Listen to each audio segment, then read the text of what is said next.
ఒక్క విషయం, tiffin centre పెట్టుకోండి, లేకపోతే కర్రీ పాయింట్స్ పెట్టుకోండి అనేటటువంటి మాటలు మాట్లాడడం ఎంతవరకు సబబు? ఏం కూర తినకుండా బ్రతుకుతున్నావా నీవు? టిఫిన్ పాయింట్లు, టిఫిన్ సెంటర్లు, కర్రీ పాయింట్లు నీకంత తేలిగ్గా కనపడుతున్నాయా తమ్ముడు? ఓ తమ్ముడు, ఓ చంద్రశేఖర్ తమ్ముడు, ఈ అక్కయ్య అడుగుతున్నది నిన్ను, నీ భార్య చేత నువ్వు కూర తినకుండానే ఉంటున్నావా? ఒక్కసారి ఆలోచించుకో. చింత చెట్టు చిగురు చూడు, ఆంధ్రదాని పొగరు చూడు అంటూ గోడల మీద రాశావే, ఎంత తప్పు ఇది, ఎంత తప్పు! ఆంధ్ర వాళ్ళ కట్టు బొట్టు జుట్టును కూడా విమర్శించావా తమ్ముడు నువ్వు? ఎంత దారుణమైన విషయం!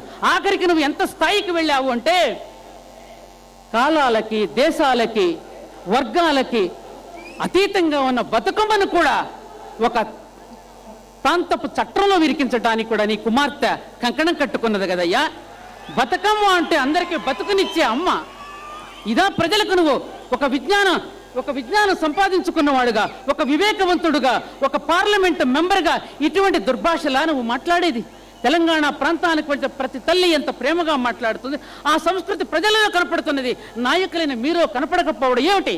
కాబట్టి రేపు వచ్చే వినాయక చవితి రోజున ఆ వినాయకుడిని నీకు మంచి బుద్ధిని ప్రసాదించమని మా మేనల్లుడు త్రివిక్రమరావుకి, మా తమ్ముడు హరీష్ రావుకి ప్రొఫెసర్గా అధ్యాపకుల్లో అద్భుతమైనటువంటి పిల్లలకి మంచి మంచి విషయాలు బోధించవలసినటువంటి కోదండరాము గారికి, కోదండరాముడు పేరు పెట్టుకున్న కోదండరాము గారికి దయచేసి పిల్లలలో ద్వేషభావాలను నింపవద్దు.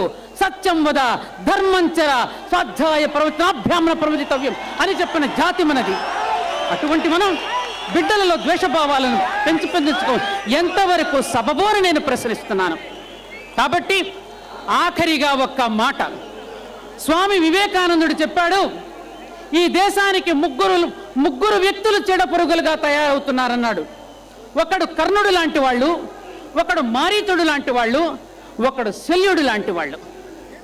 ఉద్యోగం ఇచ్చాడు కదా దుర్యోధనుడు చెప్పి అధర్మం వైపుకు వెళ్ళినటువంటి కర్ణుడు మన్మోహన్ సింగ్ గొప్పవాడవయ్యుండి, తెలివితేటలు కలిగి ఉండి, ఆర్థికవేత్తవయ్యుండి, మంచివాడవయ్యుండి, నీలో డైనమిజం లేకపోవడం వల్ల నీ అంతరాత్మ నేను ప్రబోధిస్తున్నప్పటికీ కూడా ఇది తప్పు చేస్తున్నానని ఇంకా బయటికి నువ్వు గనక పలకలేకపోతే, కారే రాజులు రాజ్యములు గర్వోన్నతించెందరే వారేరి సిరిమూట కట్టుకుని పోవంజాలిరే పేరైనంగలదే.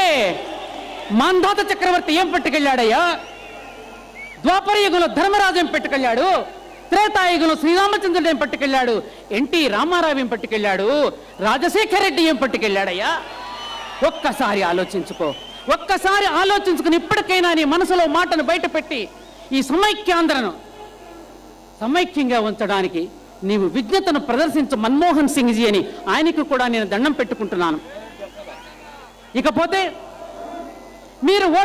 మీరు గనక మీ ప్రాంతాలకు వెళితే మీకు ఓటు వెయ్యరు అని మిమ్మల్ని భయపడితే, మారీచుడు గనక రావణాసుడు కత్తికి భయపడినట్టుగా ఓట్లు రాలవేమోనన్న భయంతో మనసులో లేకపోయినా పైకి తెలంగాణకి జై అన్నటువంటి ప్రజాప్రతినిధులు మారీచుడు లాంటి వాళ్ళు.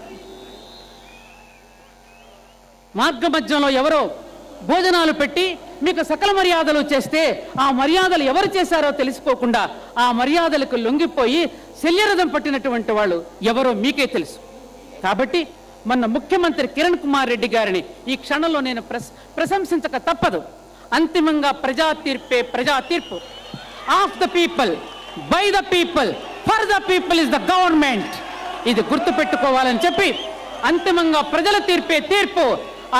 లేకపోతే ప్రజలు మనకు సెలవులు ప్రకటించిన సందర్భాలు చాలా ఉన్నాయనే సత్యాన్ని కిరణ్ కుమార్ రెడ్డి గారు చెప్పడం, ఇది పరమ సత్యాన్ని వారు చెప్పడం జరిగింది.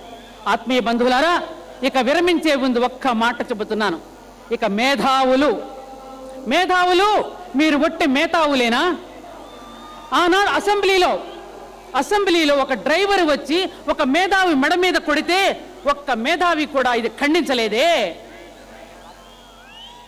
నాకు అవమానం జరుగుతుందేమో నేను అక్కడికి వెళితేని అవమానాలకు భయపడి మీరు నోరు విప్పకపోతే ఆనాడు భీష్ముడికి పట్టిన గతే మీకు పడుతుంది.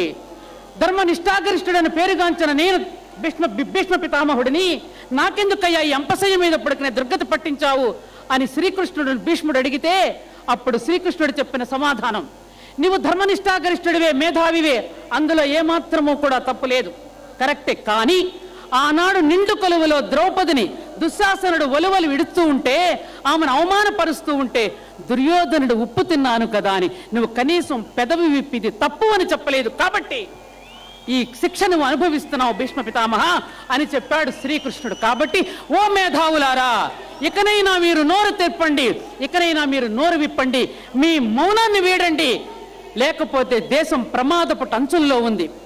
ఆనాడు దేశమంతా శ్రీమతి సోనియా గాంధీ గారిని ప్రధానమంత్రిగా చేయాలనుకున్నప్పుడు, ఈ దేశపు కోడలిగా వచ్చావమ్మా, నువ్వు నిన్ను కోడలిగా గౌరవిస్తాం, కానీ ప్రధానమంత్రి పదవి మాత్రం తీసుకోవద్దని జాతి మొత్తం వ్యతిరేకించినటువంటి కసి కక్ష సోనియా గాంధీ మనసులో ఉంది. ఈ దేశాన్ని విడిచిపెడుతూ ఎప్పటికైనా ఈ దేశాన్ని ముక్కలు చేయాలనేటటువంటి బాధతో ఉన్నది. అందుకే కొంతమంది మందర పాత్ర వహించి తన కుమారుడిని పట్టాభిషిక్తుడిని చేయడానికి తొందరపడి ఒక కోయిల ముందే కూసింది అన్నట్టుగా పార్లమెంటులో బిల్లు పెట్టకుండానే, అసెంబ్లీలో తీర్మానం కాకుండానే ముందుగానే కోయిల కూసేసింది, ప్రజలను ఇన్ని ఇబ్బందులు పాలు చేసింది. ఆత్మీయ బంధువులారా, ఇక ఆఖరిగా ఒక్క మాట, నాకు 2 నిమిషాలే ఇచ్చినప్పటికీ కూడా నా గుండెల్లో ఉన్న బాధను నేను చెప్పుకోక తప్పదు. ఈ ధర్మభూమి, ఈ కర్మభూమి, ఈ మోక్షభూమి, ఈ తపోభూమి అయినటువంటి భారతదేశం పుట్టిన మనం చాలా ధన్యులం. ఈ దేశంలో విభేదాలకు తావులేదు. ఈ దేశం అంతా కూడా విశ్వమానవ సౌభ్రాతృత్వాన్ని కోరుకుంటుంది. సర్వే జన సుఖినో భవంతు కోరుకుంటుంది. లోకా సమస్త సుఖినో భవంతు కోరుకుంటుంది. అటువంటి భావజాలంలో మమ్మల్ని మా పెద్దవాళ్ళు పెంచి పెద్ద చేశారు. అటువంటి మా కళ్ళ ముందు మేము చనిపోకముందే నా బిడ్డలు ఈ విధంగా వీధులు పడి ఉద్యోగాల కోసం తల్లి ఒక చోట, తండ్రి ఒక చోట, పుట్టకొకరు గుట్టకొకరు అలా చెట్టుకొకరు వెళ్ళిపోతూ ఉంటే ఈ తల్లి గుండె ఎంత క్షోభిస్తుందో ఒక్కసారి ఆలోచించండి. కాబట్టి ఓ రాజకీయవేత్తలారా, ఆనాడు 100 మంది సోదరులను పోగొట్టుకున్నటువంటి దుర్యోధనుడు ప్రాయోపవేశం చేసుకుంటున్న వేళ, అయ్యో అందరినీ పోగొట్టుకున్నానే అనుకుంటున్న వేళ, ధర్మరాజు కొంచెం ముందడుగు వేసి, దుర్యోధన, ఈ రాజ్యం నాకొద్దు, నీవే తీసుకో, కానీ ఈ కురువంశం అన్నదమ్ములు కొట్టుకున్నారని అపప్రదమనకు రానివ్వకుండా మనలో మనమే సర్దుకునే రాజ్యాన్ని నువ్వే తీసుకో అని ధర్మరాజు చెప్పినట్టుగా, ఓ తెలంగాణ తమ్ముళ్ళు, 15 సంవత్సరాల పాటు ఈ రాజ్యాన్ని మీరే ఏలుకోండి, కానీ ఈ దేశాన్ని మాత్రం విడగొట్టకండి. ఈ తెలుగు ప్రజలు విడిపోయారని అపప్రదమనకు రానివ్వవద్దు అని చెప్పి నేను అందరికీ చేతులెత్తి నమస్కరిస్తూ, ఈ తల్లి యొక్క ఘోషను మీరందరూ కూడా చక్కగా అర్థం చేసుకుంటారని కోరుకుంటూ, మీరెవరు భోజనాలు లేకుండా వచ్చారని తెలిసి, నేను కూడా నా బిడ్డలు భోజనం లేకుండా ఎక్కడెక్కడి నుంచో వస్తున్నారని తెలిసి నేను కూడా భోజనం చేయకుండానే వచ్చాను మీకోసం. బిస్కెట్ పెట్టినా కూడా నేను తినలేదు. జై సమైక్యాంధ్ర, జై సమైక్యాంధ్ర. 13 కోట్ల మంది తెలుగు ప్రజలు కలిసే ఉండాలి. 13 కోట్ల మంది తెలుగు ప్రజలు కలిసే ఉండాలి.